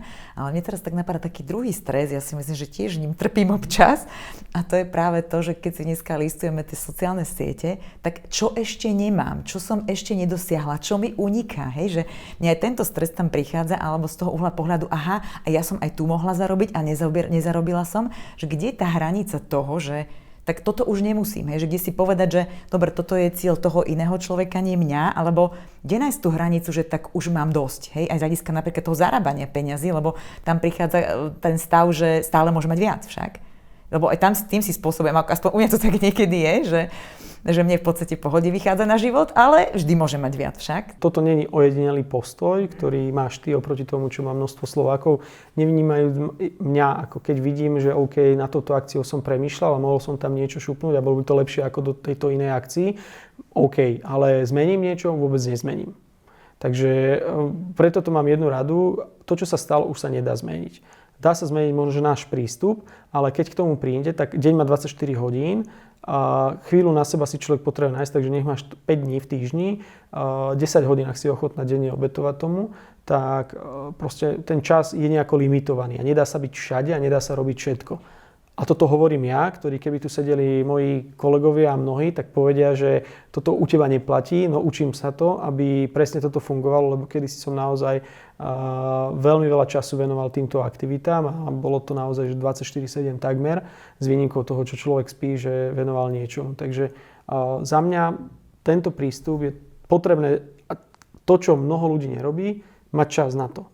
Zastať, vyhodnotiť minulosť, povedať, čo by som robil v minulosti, išiel by som do toho, čo som v danom momente robil, prečo ma to nezaujímalo a povedať si, že ak som sedel na telke a pozeral 39. krát nejaký seriál, tak to je problém a treba urobiť na to adekvátne opatrenie, ale ak si robila niečo iné, čo tebe dávalo zmysel, alebo si práve robila niečo, že si potrebovala čas pre seba, tak by som to nevyhodnotil nejako kriticky, ale s pohľadom do budúcnosti by som si povedal, OK, musím hľadať nejaké ďalšie príležitosti, lebo očividne nejaké príležitosti boli a nejaké budú. Takže skôr by som sa ja na to takto pozeral a snažím sa na to pozerať. Či mi to funguje 100% v žiadnom prípade. Ja rovnako tak pozerám na to, že čo mohlo byť lepšie, ale sme ľudské bytosti, je to prírodzená vec, ale znova nedostávať sa do tohto stresu, že kurník šop a mohol som byť v tom nainvestovaný, alebo mohol som urobiť túto vec, lebo by mi to prinieslo nejaké veci. OK, ale nič sa nezmení. Ako mohol som aj ja hrať, pokračovať vo volejbale, bohužiaľ som nevyrastol o 10 cm, aby som mohol hrať aspoň libero plnohodnotne. Mohol som byť na majstrovstvách sveta s mužskou reprezentáciou, mohol, ale keď si pozriem koľko. Takže čo mohlo byť, to bolo. A o tom sa nebavme a viac sa sústredíme na to, ako vieme sa pozerať do budúcnosti, čo nám život prinesie a ako sa pripraviť na výzvy, ktoré prídu. Čiže skľudniť sa vlastne a neísť hneď rýchlo za tým, čo vidím, že niekto iný robí, hej, a zase si spôsobiť ešte väčší stres, hej, podľa tohto. Treba povedať, že mnohokrát to, čo vidíme na sociálnych sieťach a niekto prezentuje niečo, čo robí, tak je to z toho titulu, že on to ani nerobí a on bude zarábať z toho, čo prezentuje. Takže ako je to že tú podstatu treba pozerať. A to teraz nevravím, že všetci sú takto na sociálnych sieťach, ale poznám mnoho ľudí, ktorí hovorím, prečo to nedáte na sociálne, lebo nemám kedy, lebo to robím. A to, že ostatní to prezentujú a zarábajú na tom, že hovoria, že čo by mali robiť, keď lebo to robí niekto iný, OK, je to prístup, dá sa ísť aj tým smerom a je to povolanie akokoľvek iné. A v niektorých prípadoch si myslím, že by mohli viacej do toho fungovať aj regulácie, pretože štandardne, keď chceš niečo robiť v sektore investovania, zostane v tejto oblasti, tak ty si pod prísnou reguláciou a častokrát potom niektorí ľudia, čo si hocičo povedia v rámci nejakých spoluprác, to už je mimo reguláciu a častokrát to je v rozpore s nejakým zdravím aj rozumom. Neplatí rovnica, že čím viac robím, tým viacej máš. Skôr pri tom, ako človek využíva svoj čas na prácu a alebo na úsilie, ktoré investuje do nejakých aktivít, tak nevždy musia priniesť adekvátny effort. To si treba zvážiť. Preto treba pracovať múdro a aj preto sa pozerám, že nie vždy, a teraz aby to nevyznelo, že neoplatí sa robiť, ale len robiť do výšky svojej mzdy, lebo to je tiež relatívne, niekto si povie, že by chcel mať hodinu 20 eur, niekto 50 eur za hodinu, ale skôr sa pozerať na to, ako čo najefektívnejšie, lebo nemyslím si, že našou životným účelom je len robiť. Ale robiť inteligentne a smart. A na to, aby ste mohli napríklad aj v nejakej firme, či už by to bola vzdelávacia inštitúcia alebo akákoľvek firma robiť inteligentne, tak potrebujete mať definované, že čo sú tie veci, ktoré musíme splniť, čo proste potrebujeme a ako vieme efektívne pristúpiť k ich naplňaniu. Ja nevravím, že to flákať alebo robiť len, lebo ja si myslím, že to, čo dostávam, je len za 50% môjho pracovného času, a niekto povie, že to je 130% môjho pracovného času. A môžu to byť tí istí ľudia na tej istej pracovnej pozícii. Ale to teraz všeobecne hovorím. Skôr sa pozerať na to, ako čo najefektívnejšie robiť, aby sme to, čo máme urobiť, sme urobili za krátky čas, čo najlepší čas a následne potom mali čas proste na to, aby sme sa vedeli prípadne zamerať na to, aby sme robili ďalšie aktivity, ktoré prinesú nejaké ďalšie príjmy, alebo aby sme dokázali si tú pohodu duševnú, ale aj rodinnú, priateľskú proste dotvoriť, aby to nebolo naozaj o tom, že sa ideme naháňať len za robotou. To inak potvrdzuje to, že mne sa osvedčilo niekedy v minulosti už niekoľko rokov dozadu, že keď som sa začala sústrediť iba na tie aktivity, ktoré vlastne majú zmysel a všetky tie ostatné som dala preč, že som vlastne možno strávila o 2/3 času menej v tej práci a dokonca som zarobila ešte viac. Hej? Čiže aj to sústredenie asi je hlavný problém dneska, hej? Že sústrediť sa iba na tú danú vec. Extrémne. Ja priznám sa, že som začal praktizovať, že na mobile si nastavujem proste úplne offline mód, kde mám vypnuté všetky notifikácie a tak ďalej. Ešte potrebujem počítač trošku ponastavovať si, aby som mal už len jedno okno a robil jeden task, ale dávam bokom, aby som sa plne sústredil na tie dôležité veci. I keď ale priznám sa, stále si nesiem najmä také strategické a premýšľacie veci domov. To znamená, že človek tú hard veci si urobíš, ale potrebuješ mať ten čas, kedy premýšľaš. Ale to Paretovo optimum 80/20 proste platí všade a ako nemusí to byť 80/20, môže to byť nejaký iný pomer, ale vždy proste tých pár činností robí tú najväčšiu pridanú hodnotu a potom je kopec vecí okolo, ktoré si často robíme my sami, možno, že tým, že preskakujeme, nechce sa nám a tak ďalej, alebo proste nemusíme a neprinášajú ten najväčší effort. Takže za mňa je toto veľmi dôležité a nevravím, že aj o toto sa snažím, aby sme aj my u nás v rámci našej fakulty sa pozerali na to, ako vieme proste pristupovať k tým veciam, ktoré sú pre nás kľúčové, čo najefektívnejšie, aby sme z toho dokázali vyťažiť čo najviac. A potom tie menej efektívne, proste a tie, ktoré neprinášajú napríklad nič, tak aby nás nestáli toľko veľa času, ale aby sme k nim pristupovali proste racionálne a nie s cieľom, že teraz, lebo veľmi často sa to spája potom s tým, že ľudia sa boja, že keď sa pristúpi v hociakej práci, zamestnaní alebo vo firme k nejakému pohľadu na to, že koľko čo trvá, takže sa ide prepúšťať. To v žiadnom prípade nie je podľa mňa podstatou. Každý zamestnávateľ chce, aby ľudia čo najefektívnejšie pracovali a aby ten čas proste mali potom napríklad na svoj rozvoj. Aby to nemuseli riešiť mimo pracovnú dobu. Aby čo najviac vecí proste stíhali počas pracovnej doby, aby mimo pracovnú dobu bola tá pohoda. Ale nie vždy to je možné. Toto, ako ja tomu rozumiem. Vieme, že deadliny nahromadia sa vám nejakými vecami tým, že nie všetko je závislé len od vás.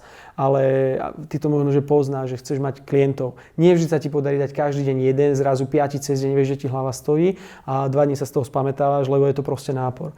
Takže toto je za mňa taká dôležitá vec, ale nevravím, že sa to dá vždy, aj že to funguje.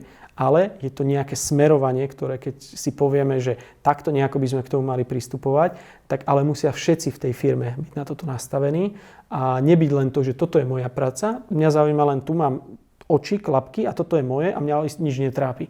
Musíme byť empatickí a to sa málo kedy proste podarí a nenosí sa to veľmi často. Čo by si ty rád učil vlastne svoje deti o peniazoch napríklad, alebo teda neviem, že nemáš zatiaľ deti, ale keď teda budeš mať, a že kedy je dobre začať, že v akom veku je dobre ako keby učiť ten vzťah k peniazom a vôbec hovoriť o tom, že existujú peniaze a tak ďalej. No. Ja si myslím, že tú hodnotu, a nemyslím finančnú hodnotu, ale hodnotu niečoho je potrebné začať učiť už od malička. Milton Friedman, a ja ho veľmi rád citujem, povedal, že nič také ako obed zadarmo neexistuje. A ak niečo dlhodobo dostáva niekto zadarmo, tak nadobudne predstavivo, že tak to je proste zadarmo a ja mám na to nárok a tú hodnotu proste toho druhého nepozná. Takže nejdem ja múdrovať, nevychoval som ešte deti, takže neviem povedať, že či toto bude fungovať a neviem ani, či poviem teraz niečo konkrétne. Lebo zamýšľam sa nad tým dlhodobo, lebo sám viem, že čo by bolo asi dobré, ale už od toho malička konkrétne formy nepoviem, ale ukazovať, že ak proste niekto niečo chce, tak musí niečo za to ponúknuť. Samozrejme to vyznie, že ako keby som bol, neviem ako sa idem správať svojmu dieťaťu, ale tú hodnotu hľadať. To znamená, že vnímam to aj v mojom okolí, že jasne chceš, OK, chceš ísť, jasne, náklady na školu a toto majú uhradené, ale častokrát chceš toto navyše, jasne, dobre, tak tuto mamine povysávaš, neviem čo všetko urobíš a môžeš mať za to proti, že on teraz nie, že on sa chce hrať, dobre, tak sa hrá, tak nepôjdeš na tam, kde si chcel ísť, čo je nad rámec týchto nákladov, lebo aj ten rodič povedal, ale toto ťa nikam neposunie, je to tvoje uspokojenie niečoho. Tak pozeraj sa na toto, čo aj v živote bude. Budeš mať nejaké náklady, ktoré musíš mať pokryté a všetko navyše, tak na to si musíš niekde zarobiť. A keď tvoj príjem nebude stačiť, tak budeš mať druhú šichtu, druhú brigádu, aby si proste mohol ísť proste s partiou niekam, neviem kam. Na výlet nie. Tak. A vek nejaký, že kedy je napríklad fajn, o tomto sa už baviť, že malé deti dostávajú nejaké peniažky od starých rodičov a tak ďalej, že vo veku 5 rokov, alebo ako? Znova sa vrátim k výskumom. Ano. Empirickým alebo k tým štatistikám a pokiaľ niektoré deti, viem, že už napríklad tieto peňažky od 14 rokov, samozrejme nie oni, ale rodičia museli založiť účty, ale že povedali, že napríklad 50% z výťažku zo šibačky budú si dávať na investičný účet, respektíve rodičia, lebo si chcú kúpiť potom nejaký počítač a tak nastavili tomu to portfólio. Takže ono je to veľmi individuálne, samozrejme od tých možností. rozumiem tomu, že však ja som to sám tak mal, že zo šibačky bol veľmi dôležitý príjem, z ktorého si počas toho roka žila, ale sú rôzne formy. Dá sa to tak, že naozaj, že si odkladaj, nechávaj zhodnotené, nechávaj to teda bokom a iba aj polovicu z toho napríklad používaj na takéto veci a nechaj si to potom, keď budeš chcieť, odkladaj si, budeš mať nejaké úspory. Neviem povedať, akože za mňa by to malo byť pocitové na to, že ako ten mladý človek vníma a znova záleží to aj od toho, v akej životnej situácii alebo finančnej situácii je tá rodina, v ktorej sú, lebo častokrát, či chceme alebo nie, tak veľmi často tie zdroje potom sú používané na to, aby mal pokryté tie základné potreby, napríklad to dieťa a tak ďalej, ale za mňa od tých možno od toho školského obdobia, od tých 6 rokov, 7 rokov, začať minimálne tým, že tú hodnotu, aby začal spoznávať. Vo finále aj v škole je to o tom, ak nič sa nenaučím, ja nedostanem nič dobré naspäť. Takže vnímať tú hodnotu a možno, že na tej strednej škole je už čas, kedy by aj tá investičná zložka mala byť nejakým spôsobom prezentovaná. Respektíve, toto by som povedal, že to by malo byť už prioritou od narodenia, prípadne ešte pred narodením proste mysleť na to, že nejakí potomkovia budú. Mne tiež funguje väčšinou to, že už keď sa deti narodia, samozrejme každý rodič chce viac sporiť pre deti ako pre seba však, to je také zaujímavé, ale je to tak, že chceme viac tým deťom dopriať, ako sa sami o seba postarať a mne sa veľmi páči, keď niekedy ukazujeme aj tým deťom, že ako sa to akumuluje na tých investíciách a už od malička, aj možno teraz mám takého jedného malého chlapca, ktorý má možno 7-8 rokov a už od malička mu ukazujem, že ako sa to tam ako keby hýbe, že teraz má viac, teraz menej, že sa už vlastne zžíva s tým aj výkyvom na tom finančnom trhu, na tých akciách, tak mu som veľmi páči, vždy, keď to stretneme, tak chce vidieť, ukáž, ako mi to zarobilo, hej, že je to také super. Takže súhlasím s tebou, že je dobré určite čím skôr a možno keď sa to dieťa vypýta alebo chce, že keď na to nadhodíš tému, tak je možno fajn to hneď rozobrať s tým dieťaťom. Ak má ten záujem, ak tam prejaví ten záujem. Aspoň za mňa je to vždy o tom, že to prirodzené by malo byť. Nie, že poď teraz si sadnem, vedem ti vysvetliť, hej, ale že keď ten záujem tam prejaví. Musí byť psychológ pri deťoch a musí nájsť tie spôsoby, ako im to podať. Proste bez toho sa nepohneme. Dobre, ešte taká jedna otázočka k tomuto sa dostýka, že každý máme teda nejaké tie základné vzorce nachytané v vzťahu k tým peniazom väčšinou z tej rodiny však. Ty si myslíš, že dá sa to zmeniť, ten základný vzorec? Lebo tak ja napríklad mám príklad teda z mojej rodiny a že moji rodičia vedeli vždy odkladať, vedeli sporiť a boli skôr tie sporiči, hej? A tým pádom aj ja som ten návyk tam automaticky získala a zdedila.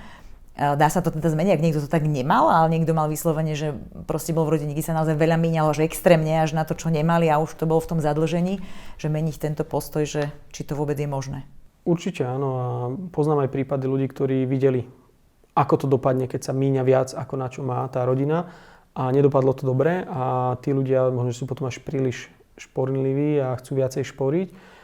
Sú ľudia, ktorým to príde častokrát aj veľmi normálne. Záleží od toho, do akej znova skupiny ľudí sa dostaneš, či už na strednej, na vysokej škole, do akého okolia, do akých firiem sa dostaneš, ako ťa to formuje. Veľmi, veľmi ovplyvňuje kolektív, v ktorom vyrastáš, to, aký v skutočnosti budeš.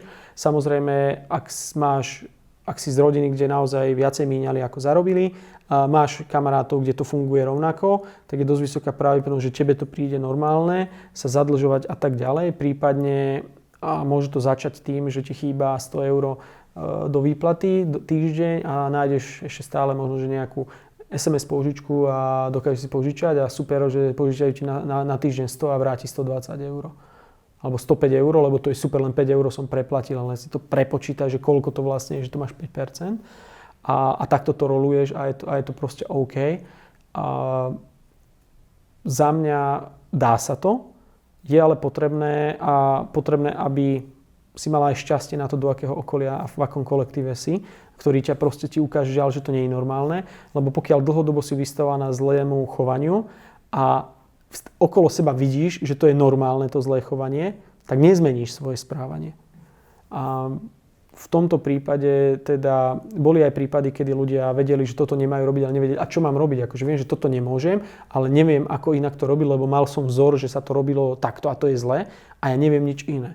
A v takom prípade je veľmi dôležité vzdelávanie. A teraz nemyslím, že teraz, aby Určite budeme radi, ak prídu k nám na ekonomickú fakultu, ale všeobecne, lebo nedá sa všetko obsiahnuť u nás, to vzdelávanie toho spôsobu, že ako inak čítať knihy a vďaka za 21. storočie, vďaka za súčasnosť, kde máme veľké množstvo dostupnej literatúry, čo si myslím, že aj pomáha tomu, že aby ľudia, pokiaľ budú chcieť čítať, aby dokázali sa z tohto dostať. Čiže kľúčové je aj podľa toho, čo si hovorí, že prostredie, že keď ho vlastne zmením, keď zmením to prostredie, kde bol ten kvázi možno v nejakej miere nedostatok a idem do prostredia medzi ľudí, kde majú dostatok, to znamená učiť sa od tých, ktorí už žijú taký život, ako ja možno žiť chcem, že to by mohlo pomôcť, áno? Určite áno, ale toto je taký dokonalý príklad. V skutočnosti, pokiaľ nie som v niečom spokojný a nie som s niečím spokojný, tak to musím zmeniť. Robiť dookola to isté a očakávať iný výsledok je proste absolútne šialenstvo. Áno, otázka potom automaticky, keď im poviem, že nebaví ťa to, tak zmeň. No ale čo keď tam to bude rovnaké? Tak tu máš istotu 100%, že to bude rovnaké a tam je šanca, že to bude rovnaké. Ale aj, že to nebude.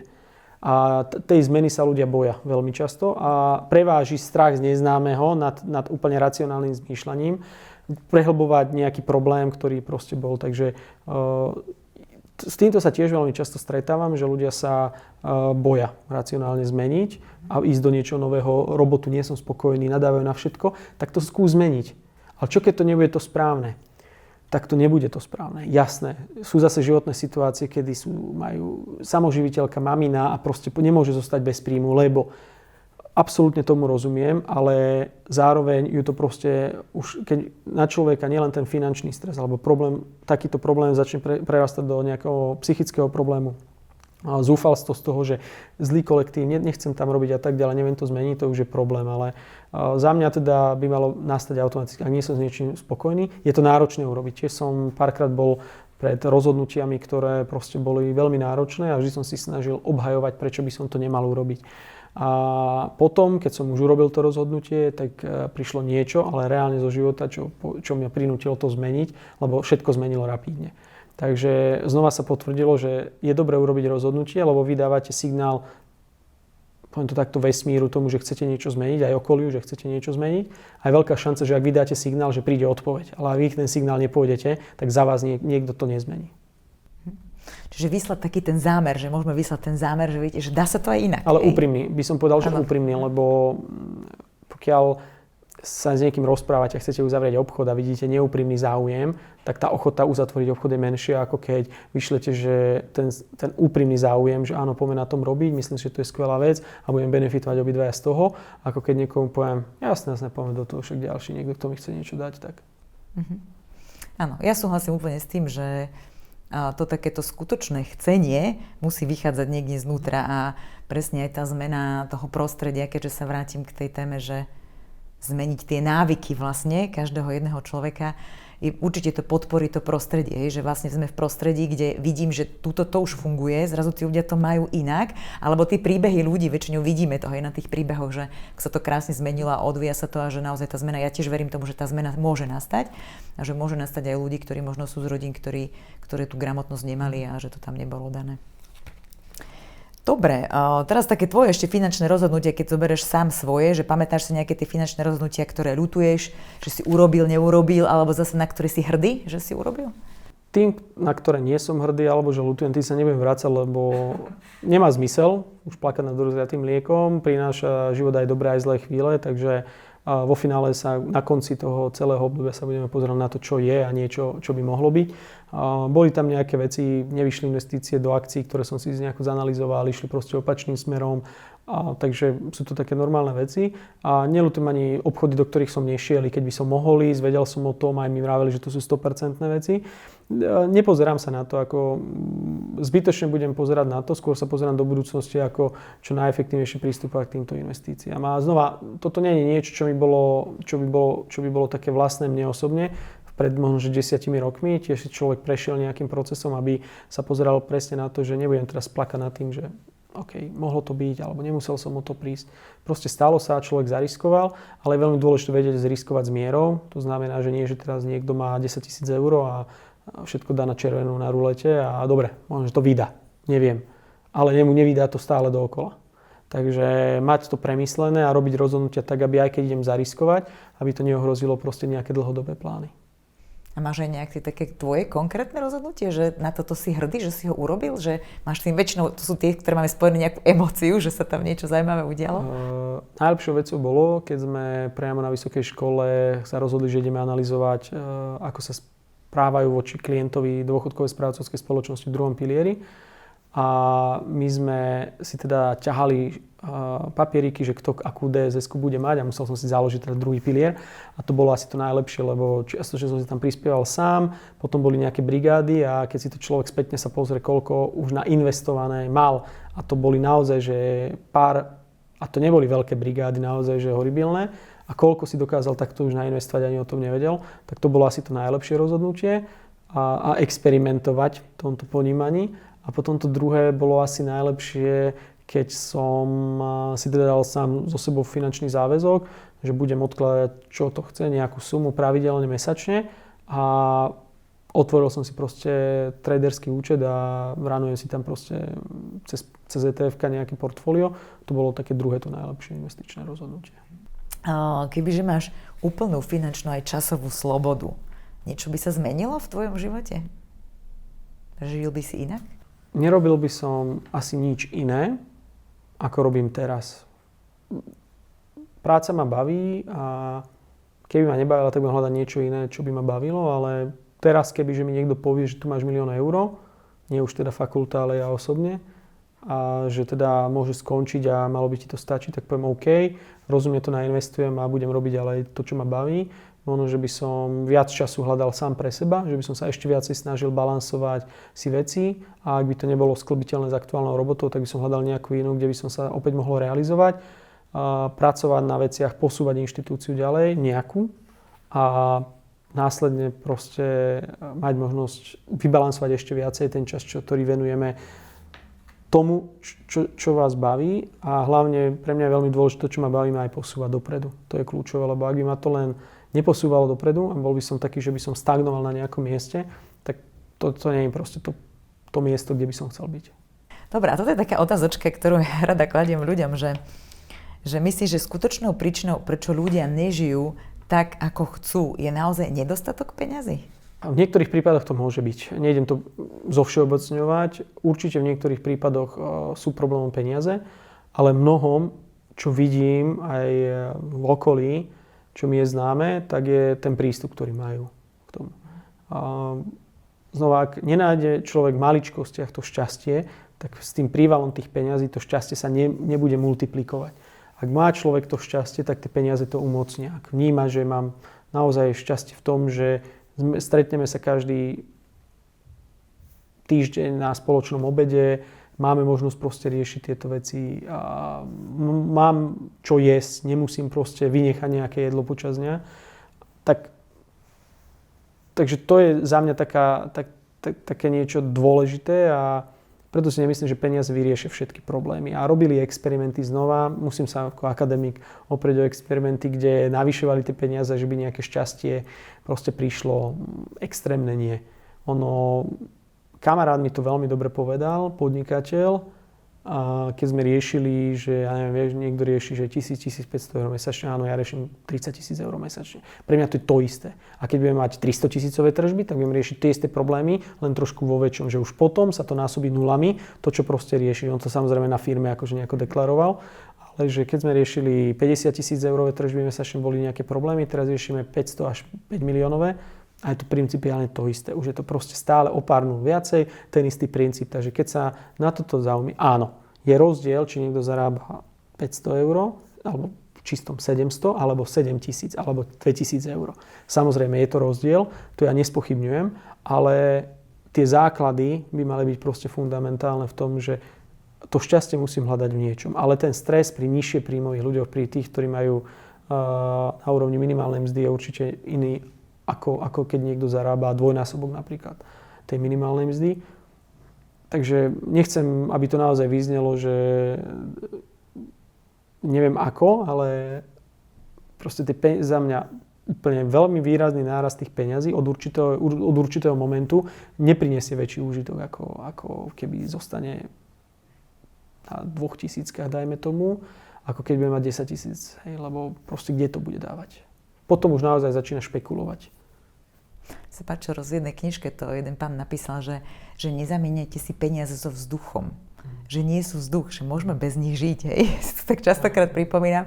Ja viem, že toto mi povie jasné, ten, kto má peniaze, tak to hovorí, že nie sú všetko, ale naozaj je to za mňa tak, lebo my v podstate potrebujeme na ten život možno nájsť sa však, fakt tu dýchať, mať to ubytovanie a tak ďalej. Áno, časť z toho ide cez tie peniaze, ale na druhej strane naozaj, že im prikladáme takú tú hodnotu, ktorú v skutočnosti vlastne nemajú. Hej.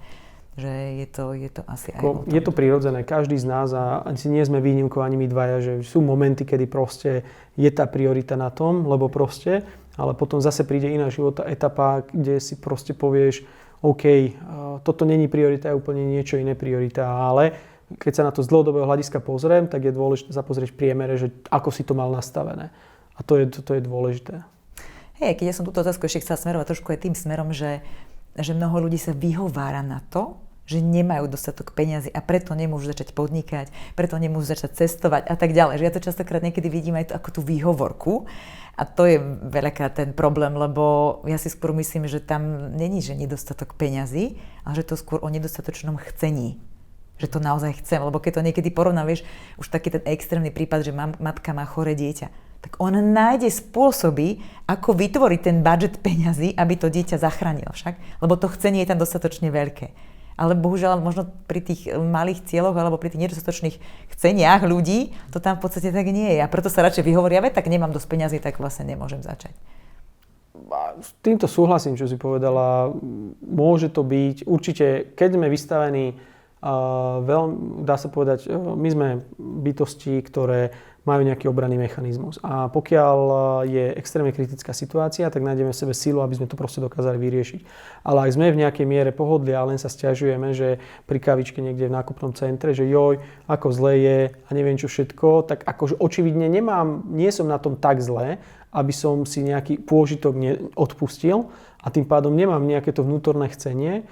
To je ako vnútorná vonkajšia motivácia, že keď máš vonkajšiu motiváciu a ten má dobré auto, to by som chcel mať, ale keď nájdeš tú vnútornú motiváciu proste v tom, že proste chcem mať a idem robiť a urobím tú akciu, tak je to dôležité. Ale súhlasím s tým, čo si ty povedala, vnímam to tak isto a keď nie sme tlačení naozaj do tých extrémov, že proste na tom visí náš život niekoho iného, a v úvodzovkách niekedy, ale obdobný prístup, tak máme problém sa naštartovať, aj to tiež vrajím, tak čo si nenájdete ešte potom nejakú túto prácu, no tak ja budem robiť celý život a niekto nemusí robiť. Ale ten niekto si zoberte, čo urobil preto. Čo urobil preto, koľko si odriekol, koľko po nociach vyviete, ako sa dostal na tú pozíciu, na akej je. Alebo proste všetci začíname na rovnakej štartovacej rovine, ale tým, v akých rodinách sme, aké šťastie sme mali na učiteľov, na spolužiakov, tak to nás formuje tak, že niekto iný dokázal rýchlejšie získať nejaké vedomosti, zručnosti, osvojiť si niečo, čo má vyššiu pridanú hodnotu pre zákazníkov a som ochotný platiť viac ako niekomu napríklad inému. Už len v precíznosti malovania. Niekto príde a namaluje, niekto iný tiež namaluje, ale rovno povieš, tu som ochotný zaplatiť viacej, lebo. A niekto povie, však je to isté. No nie je to isté.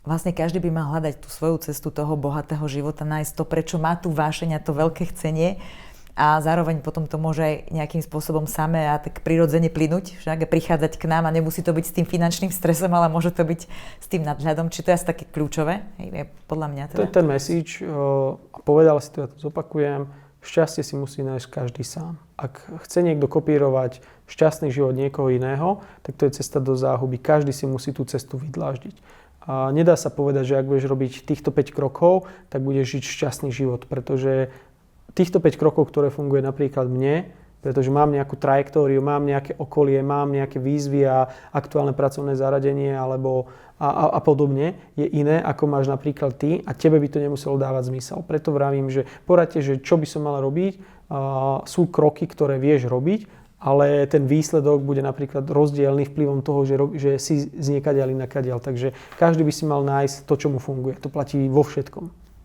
Dobre, ešte ma tak napadá jedna otázka, že keďže ten môj projekt Funny Money, pre mňa to funny niečo znamená, ale čo pre teba by mohlo byť ako keby také vtipné na peniazoch, alebo to funny, hej, na tých peniazoch? Je tam niečo také? Tak vtipné je to, že veľmi často ľudia, keď sa niekto povie, že on je multimilionár, že on má peniaze, on je zahojený, tak ono je sranda, že na druhý deň sa dočítaš v médiách, že má o 30 miliard prišiel. A to, že ľudia vnímajú to bohatstvo cez niečo, len cez tie aktíva, ale nepozerajú sa na tie pasíva, ktoré častokrát okliešťujú to bohatstvo a že tie peniaze sú niečo relatívne, ktoré má rôznu hodnotu a stačí už len pri tom cestovaní zistiť, že to, čo si u nás kúpíš, zaplatíš za obed v nejakej reštaurácii, v inom meste to môže byť výrazne viacej alebo aj trojnásobne, štvornásobne menej ako na Slovensku, čo zaplatíš. Takže to bohatstvo alebo tie peniaze sú zábavná vec, pretože majú len nominálne vyjadrujú nejakú hodnotu, ale tá reálna hodnota je úplne niekde inde a to ľudia niekedy proste zabúdajú. Ja by som možno len zdôraznil, že síce ja ako ekonóm som sa viacej približoval k tej finančnej stránke celej diskusie, ale za mňa veľmi dôležité a to, čo by som chcel odkázať všetkým, že na to, aby sme sa v budúcnosti mali lepšie, netreba veľa, len treba čo najskôr začať. A to sa týka nie len nás, dospelých, ale možno našich detí, našich vnúčat alebo právnúčat, ktoré ešte budú. A že častokrát, ak chceme žiť nejaký bohatý život, nie je to len o tom naakumulovanom majetku, ale v skutočnosti o tom, aké vzťahy a väzby v tom živote máme s ľuďmi, ktorí sú nám najbližší, pretože raz tu nebudú a už sa potom nebude dať nič robiť. A v neposlednom rade nech si užívajú každú jednu minútu zo toho života a nech sa neboja výzviem, ktoré im život prinesie. Niekedy sa oplatí aj tie najbláznivejšie výzvy prijať.